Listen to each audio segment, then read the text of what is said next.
Hello my dear friends, I am Professor Vayan Khan and this is the part 8 of our unit number 4 Steels and Cast Irons, that is the unit of Materials and Metallurgy subject for third year mechanical engineering students. And in today's video we are going to continue with the cast irons part of this unit number 4, and today we are going to discuss the effects of alloying elements on the microstructure of cast iron. In the previous video we have studied what is the difference between cast iron and what is the difference between cast iron and steels. So generally iron and carbon alloy up to 2% carbon percentage is called as steel, whereas more than 2% up to 6.67% of carbon alloy of iron and carbon is called as cast iron, right? So generally we have seen various types of cast irons on the basis of their fracture, like white, malleable, grey, then mottled, modular, chilled cast iron, and then alloy cast iron. So these things we are going to discuss in coming videos, but today we will discuss how the microstructure of this cast iron is affected by the different alloying elements. So let us discuss this. So first important alloying element in it is carbon, right? So cast iron, which is having more than 2% of carbon in it, is a very important alloying element, and this carbon is a strong graphitizer. So whenever I am saying graphitizer, remember this thing that graphite is a free form of carbon. Okay, जो graphite है it is a free form of carbon.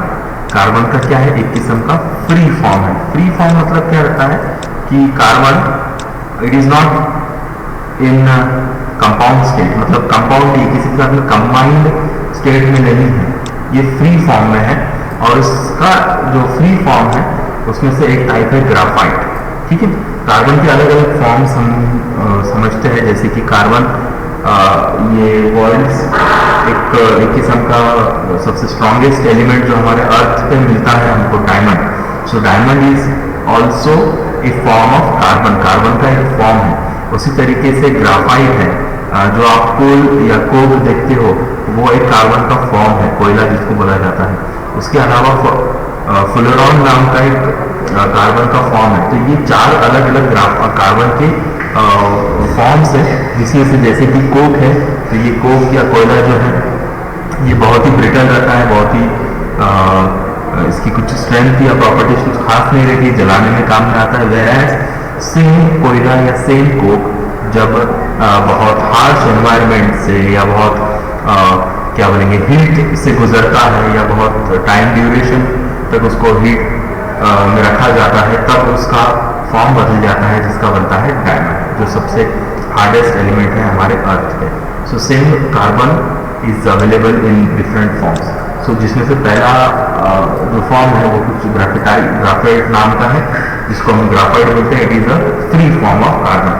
तो carbon और graphite का relation क्या है? देखो, हमने steel का जब यूनिट स्टडी किया या जब हमने अलॉय स्टील स्टडी किया तो हमने डिस्कस किया था कि कार्बन जो है, कार्बन जब कंबाइन होता है हमारे आयन के साथ में, तो एक कार्बाइड वो बनाता है, आयन कार्बाइड, जिसको हम बोलते हैं Fe3C, या जिसको हम सीमेंटाइट नाम भी देते हैं, बराबर है. Fe3C वो फॉर्म करता है. सो यही Fe3C जो है ये एक किस्म का कंपाउंड है या एक किस्म का कंबाइंड फॉर्म है कार्बन का. बट जब आप कार्बन का परसेंटेज कंटिन्यूसली बढ़ाते रहोगे तो आयन की भी कुछ लिमिट है कि वो कितना कार्बन एक्सेप्ट करेगा, राइट. सो ये जो ओवर ना वो है, ये क्या हो जाता है हमारे लिए सेकेंडरी फॉर्म तैयार हो जाता है वहां पर कार्बन का, राइट, जिसको बोलते हैं हम इंटरमीडिएट फेज. ओके, सो ये Fe3C ये तो बहुत हार्ड फेज है कार्बन की, कार्बाइड जिसको हम बोलते हैं, राइट. सो अब क्या होता है, जैसे जैसे आप क्या करोगे कि कार्बन का अमाउंट बढ़ाते जाओगे, तो जो Fe3C बन गया है वो Fe3C तो फॉर्म रहेगा, बट इसके अलावा क्या होता है, यहाँ पर फ्री कार्बन का फॉर्म हमको देखने मिलता है. यहाँ पर एडिशनल कार्बन जब आप उसमें इंक्लूड करोगे, उसमें ऐड करोगे, तो ये एडिशनल कार्बन किसी आयन के साथ में कंबाइन नहीं हो पाता है। और हमको क्या देखने मिलती है कि यहाँ पर अलग Fe3C जो है ये सेपरेट हो रहा है, ओके। और सेपरेशन पे क्या हो रहा है, जो आयन के एलिमेंट्स है वो अलग हो जा रहे हैं और कार्बन के एलिमेंट अलग हो रहा है, बराबर। सो इस वजह से यहाँ पर ये जो फ्री फॉर्म वाला कार्बन है, it is in the form of graphite. एक फ्लेक्स टाइप रहता है, फ्लेक्स मतलब जैसे आपके धागे रहते हैं या थ्रेड्स रहते हैं, तो इस टाइप में थ्रेड्स हमको यहाँ पर इस ग्राफाइट्स के देखने में मिलते हैं, ओके। अब ये जो ग्राफाइट है, जैसे आपको मैंने थोड़ी देर पहले बताया, कार्बन अलग अलग फॉर्म्स में रहता है। ग्राफाइट एक उसका फॉर्म है, फुलरॉन एक फॉर्म है, डायमंड है, और कोल या कोक जिसको हम बोलते हैं वो एक फॉर्म है, बराबर। तो आपने कोल या कोक का जो स्ट्रक्चर देखा है वो आपको पता होगा वो कैसा दिखता है, ब्लैक कलर का आपको वो कोल नजर आता है, बराबर है।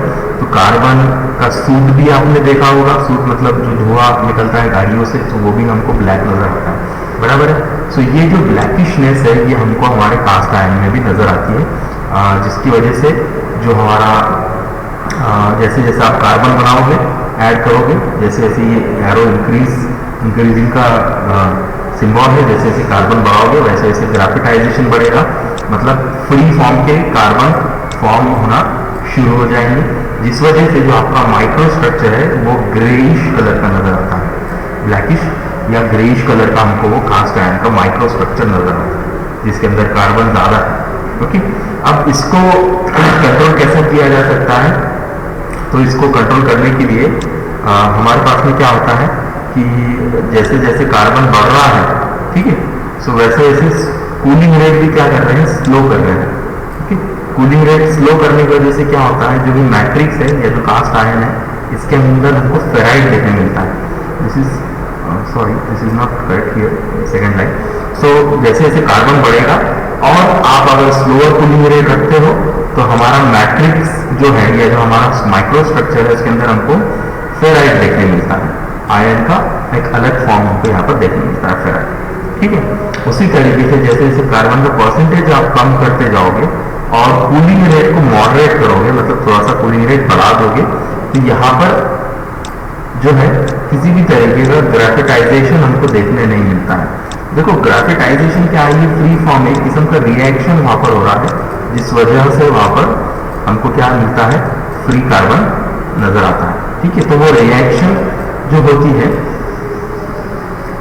वो हमारी हाई टेम्परेचर की होती है, तो हम मॉडरेट अगर कूलिंग कर देंगे तो ऑटोमेटिकली वो टेम्परेचर में डिफरेंस आएगा और हमारा ग्राफिटाइजेशन की जो प्रोसेस है वो क्या हो जाएगी, यहाँ पर कम हो जाएगी या स्टॉप हो जाएगी, जिस वजह से फ्री कार्बन नहीं बनेगा और ग्रे कास्ट आयन की बजाय यहाँ पर हमारे पास व्हाइट कास्ट आयन फॉर्म होता है, ठीक है। So this is the effect of total carbon. दूसरा एलिमेंट है हमारे पास जो कि सिलिकॉन है, राइट। सिलिकॉन भी एक किस्म का स्ट्रॉन्ग ग्राफिटाइजर है, तो जिसका मीनिंग है कि जैसे जैसे आप सिलिकॉन का परसेंटेज बढ़ाओगे वैसे वैसे क्या बनते जाएंगे, ग्राफाइट्स वहां पर फॉर्म होते जाएंगे, ठीक है, जिसकी वजह से क्या होगा, आपका माइक्रोस्ट्रक्चर ग्रेइश नजर आएगा, ठीक है। तो जनरली जो हम सिलिकॉन डालते हैं इट इज अराउंड 0.5 to 3% हम सिलिकॉन ऐड करते हैं कास्ट आयन में। लो सिलिकॉन अगर है, सिलिकॉन का अमाउंट अगर कम है, तो उतना कम क्या रहेगा, ग्रेफिटाइजेशन रहेगा, उतना कम कार्बन बनेगा, फ्री फॉर्म का कार्बन, और उतना व्हाइट आपका स्ट्रक्चर नजर आएगा, जिसको हम बोलते हैं व्हाइट कास्ट आयन। जितना ज्यादा सिलिकॉन ऐड करोगे उतना ज्यादा ग्राफाइट बढ़ते जाएगा, उतना ज्यादा कार्बन बनेगा, और उस वजह से आपका जो माइक्रो स्ट्रक्चर है वो कैसा नजर आएगा, ग्रे, ठीक है। अब इसमें क्या है, दो चीजें हैं, देखो जैसे कि ग्राफाइट है, तो ये ग्राफाइट हमारा फ्री फॉर्म है, बराबर है। इसी के साथ में हमारा कंबाइंड फॉर्म है कार्बाइड, जिसको बोलते हैं Fe3C, ठीक है। तो ये आयन कार्बाइड है, कौन सा कार्बाइड है, आयन, आयन का एलिमेंट कार्बन के साथ कंबाइन हो रहा है, सो ये आयन कार्बाइड है। सो कुछ एलिमेंट्स रहते हैं जो कार्बाइड्स बनाते हैं, क्या बनाते हैं, carbides, combined form of carbon, और कुछ एलिमेंट्स हैं जो ग्रेफाइड्स बनाते हैं, फ्री फॉर्म ऑफ कार्बन। सो जो नॉन कार्बाइड फॉर्मिंग एलिमेंट्स है वो क्या करेंगे, ग्रेफिटाइजेशन को प्रमोट करेंगे। जो नॉन कार्बाइड फॉर्मिंग एलिमेंट्स हैं, जो ग्रेफिटाइजिंग एलिमेंट्स हैं, वो क्या करेंगे, फ्री कार्बन बनाने को प्रमोट करेंगे। तो ऐसे कौन से एलिमेंट्स है, तो ऐसे निकेल है, कॉपर है, सिलिकॉन है, एल्यूमिनियम है, ये क्या करते हैं कि कि कार्बाइड्स की बजाय ग्राफाइट्स बनाते हैं, okay, free form of carbon. और कुछ एलिमेंट्स हैं जो कार्बाइड बनाते हैं, फिर वो आयन रहने दो या क्रोमियम रहने दो या मैग्नीज रहने दो या फिर मॉलिब्डेनम रहने दो, तो ये सबके जिसके उसके इंडिविजुअल क्या बनेंगे, कार्बाइड बनेंगे। जैसे यहाँ पर आयन कार्बाइड बनेगा, इसका क्रोमियम कार्बाइड, इसका मैग्नीज कार्बाइड बनेगा। So like this carbide forming elements क्या करेंगे, ग्राफिटाइजेशन को लिमिट करेंगे, मतलब उसको स्टॉप करते जाएंगे, ठीक है। इस वजह से फ्री फॉर्म ऑफ कार्बन नहीं फॉर्म होगा, ठीक है। So this is effect of amount of silicon. So next one is amount of effect of amount of phosphorus. Phosphorus again is strong graphitizer. मतलब क्या है, सिंपल चीज है, फॉस्फोरस बढ़ाओगे तो क्या बनते जाएगा, free form of carbon automatically बढ़ता जाएगा, जिसको हम बोलेंगे ग्राफाइट, ठीक है। सो फॉस्फोरस कितना डालते हैं हम, जनरली 0.1 से लेके 0.3% तक फॉस्फोरस ऐड करते हैं। और इससे एक एलिमेंट तैयार होता है जिसका नाम है आयन फॉस्फाइड। तो ये आयन फॉस्फाइड जो है PHOS PHID भी यूज किया जाता है, FIDE भी यूज किया जाता है फॉस्फाइड। सो दोनों भी स्पेलिंग्स करेक्ट है। इसका फॉर्मूला क्या है, सो वो है Fe3P, ओके। चौथा है अमाउंट ऑफ सल्फर। सल्फर जो है ये एक कार्बाइड स्टेबिलाइजर है, मतलब ये कार्बाइड बनाने को प्रमोट करता है, ठीक है। ग्राफाइट नहीं बनाएगा, ये क्या बनाएगा, कार्बाइड बनाएगा। सो सल्फर इज ए स्ट्रॉन्ग और कैसे कार्बाइड स्टेबिलाइजर, इसको स्टेबल बनाता है, कार्बाइड टूटने नहीं देता और फ्री फॉर्म के कार्बन नहीं बनने देता है, ठीक है। सो कितना ऐड करते हैं सल्फर, हम जनरली 0.06 से लेकर 0.12% तक सल्फर ऐड करते हैं। और ये जो सल्फर है ये कंबाइन होता है हमारे आयन के साथ में और आयन सल्फाइड बनाता है जिसका नाम है FeS, इसका फॉर्मूला है FeS। But this ion sulphide is hard and brittle compound. कैसा है, हार्ड और ब्रिटल कंपाउंड है। सो कई बार क्या होता है कि ये जो सल्फर है ये यूज किया जाता है या ऐड किया जाता है टू न्यूट्रलाइज द ग्राफिटाइजिंग इफेक्ट। जो ज्यादा ग्राफाइड्स बन चुके हैं बिकॉज ऑफ सिलिकॉन, सिलिकॉन जब आप ऐड कर रहे हो तो सिलिकॉन क्या है, एक स्ट्रॉन्ग ग्राफिटाइजर है, ग्राफाइट बढ़ाता है। तो ग्राफाइट अगर ज्यादा बढ़ गए तो उसको हमको क्या करना है कि उसका इफेक्ट नलीफाई करना है, न्यूट्रलाइज करना है। तो ऐसी चीज, ऐसे वक्त हम क्या करेंगे, 0.01% ऐड करेंगे ताकि हम 0.15% सिलिकॉन से जो ग्राफाइट बने हैं वो क्या हो जाए, न्यूट्रलाइज हो जाए, ठीक है।